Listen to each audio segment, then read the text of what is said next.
अब पर बात करने के लिए हमारे साथ है soybean processor association of India के एग्जीक्यूटिव डायरेक्टर डीएन पाठक और केडिया एडवाइजरी के डायरेक्टर अजय केडिया।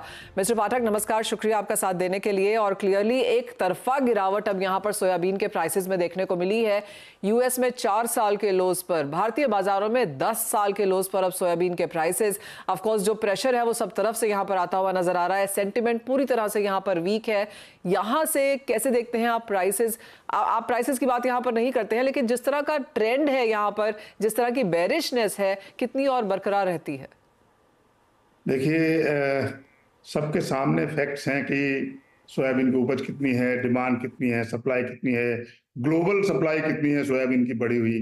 तो सब मिला के कोई ऐसा फैक्टर नजर ही नहीं आ रहा अभी, और सरकार कोई बात अभी शायद वहां तक पहुंच नहीं पा रही है कि ये स्थिति ऐसी है जहां पे तुरंत कुछ एक्शन लेना जरूरी है सोयाबीन की प्राइसेस को थोड़ा ऊपर लाने के लिए, क्योंकि अभी अभी प्राइस इतनी गिर चुकी है। और अगर ऐसे ही बना रहा, जैसे अमेरिका की क्रॉप बहुत अच्छी है, हमारी क्रॉप अच्छी है, तो ये और भी कहीं नीचे चली गई तो किसान तो बिल्कुल एकदम उसका बहुत ही बुरा धोखा हो जाएगा। तो लेकिन मुझे अभी कुछ भी फैक्टर ऐसा लगता नहीं है, ना कहीं से कुछ दिखाई देता है जिससे प्राइस को प्रॉप मिल सके। तो अभी तो प्राइसेस कहीं ऊंची दिखती बढ़ती दिखाई देती नहीं है। अभी फसल आने वाली है अक्टूबर में, अगर ऐसे ही बना रहा तो फिर मार्केटिंग के टाइम पे क्या होगा, नई फसल के टाइम पे मुझे नहीं मालूम। मैं तो बड़ा चिंतित हूँ सोच के कि क्या हो सकता है। मिस्टर पाठक, एक अगर क्विक मैथ्स यहाँ पर करना चाहें कि सोयाबीन की एमएसपी कितनी है, फिलहाल मंडियों में, एमपी में किस तरह के भाव चल रहे हैं, और तीसरी बात, इसकी कॉस्ट ऑफ प्रोडक्शन कैसी है, लागत क्या है? देखिए, कॉस्ट ऑफ प्रोडक्शन जो मैं सीएसपी कॉस्ट पे जाता हूँ वो करीब 3100 रुपए है। उसके हिसाब से उन्होंने 4892 रुपए एमएसपी निकाली हुई।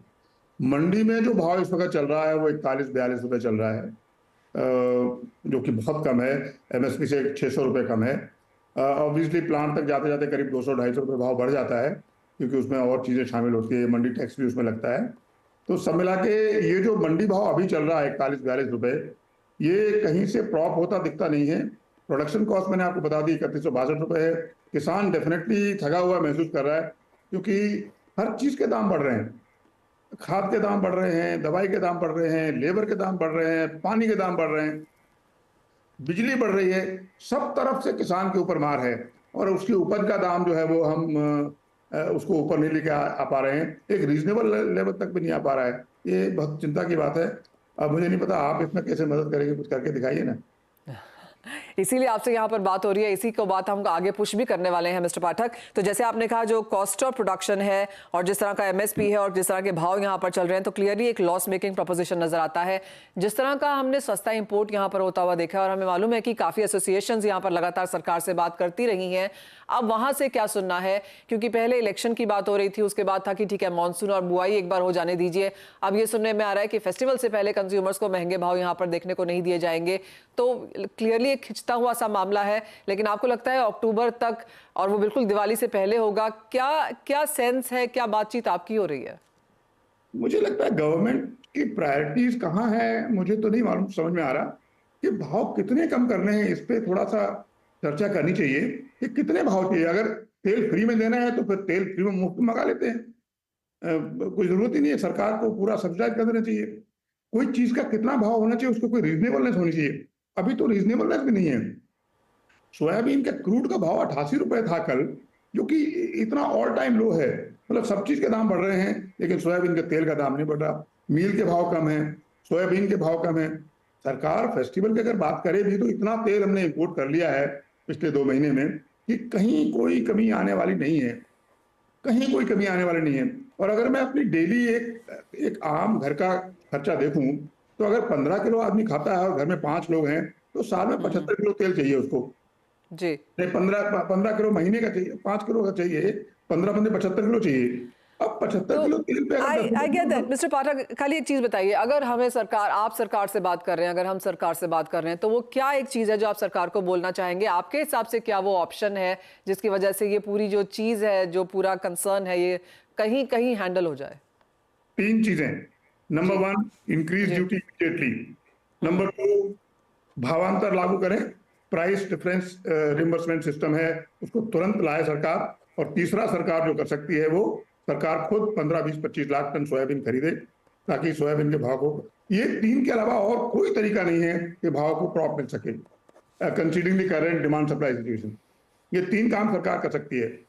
ये तीनों में से किसी का मिक्स कर सकती है, तीनों कर सकती है, एक कर सकती है, डिपेंडिंग ऑन कि सरकार क्या करना चाहती है। मुझे लगता है इंपोर्ट पे रोक लगाने के लिए शायद ड्यूटी बढ़ाना सबसे बढ़िया काम रहेगा। उसमें सरकार का कोई खर्चा भी नहीं है, सरकार की आमदनी बढ़ेगी। और मिस्टर पाठक, एक चीज बताइए, अगर इंपोर्ट इतना सस्ता है और फायदेमंद भी नहीं है तो अभी भी इंपोर्ट क्यों हो रहा है? मतलब आई अंडरस्टैंड कि एक डंपिंग वाली चीज होती है, लेकिन इंडियन ट्रेडर्स ही तो ये इंपोर्ट भी कर रहे हैं और उनको पता है किन क्वांटिटी में इंपोर्ट कर रहे हैं। क्योंकि जितना तेल सस्ता आएगा उतना ज्यादा लोग खाएंगे भी। आपको इतना तेल आ रहा है उसको लोग खा भी रहे हैं। और डंपिंग, बाहर के मुल्कों में तेल की सप्लाई इतनी बढ़ी हुई है, जो पाम ऑयल है इतना ज्यादा आ रहा है, अर्जेंटीना, ब्राजील, सबके पास तेल है, तो यहाँ पे डंप हो रहा है। और शायद कुछ लोग शायद इस उम्मीद में बैठे हों कि तेल बहुत सारा मंगा लेते हैं, बाद में तो आप भाव कहेंगे कहीं ना कहीं ट्रेड की भी दिक्कत है यहाँ पर? हमें एक बिल्कुल रिस्पॉन्सिबिलिटी शायद वहां से भी बिल्कुल बनती है। बिल्कुल। Trade is not acting responsibly also by buying so much oil. Correct है। जी, एब्सोल्युटली मिस्टर पाठक, बहुत शुक्रिया साथ जुड़ने के लिए और बहुत ही सटीक बात यहाँ पर करने के लिए। ऑफ कोर्स आशा यही है और हम भी यही कोशिश करेंगे कि इसको पुश करें, इस कॉन्वर्सेशन को सरकार के समक्ष, और चाहें कि वो इसको कैसे देखते हैं और वहां से किस तरह के आंसर्स और सॉल्यूशंस यहाँ पर निकल के आ सकते हैं। बहुत शुक्रिया हमारे साथ आज यहाँ पर जुड़ने के लिए। अजय, आपसे जानना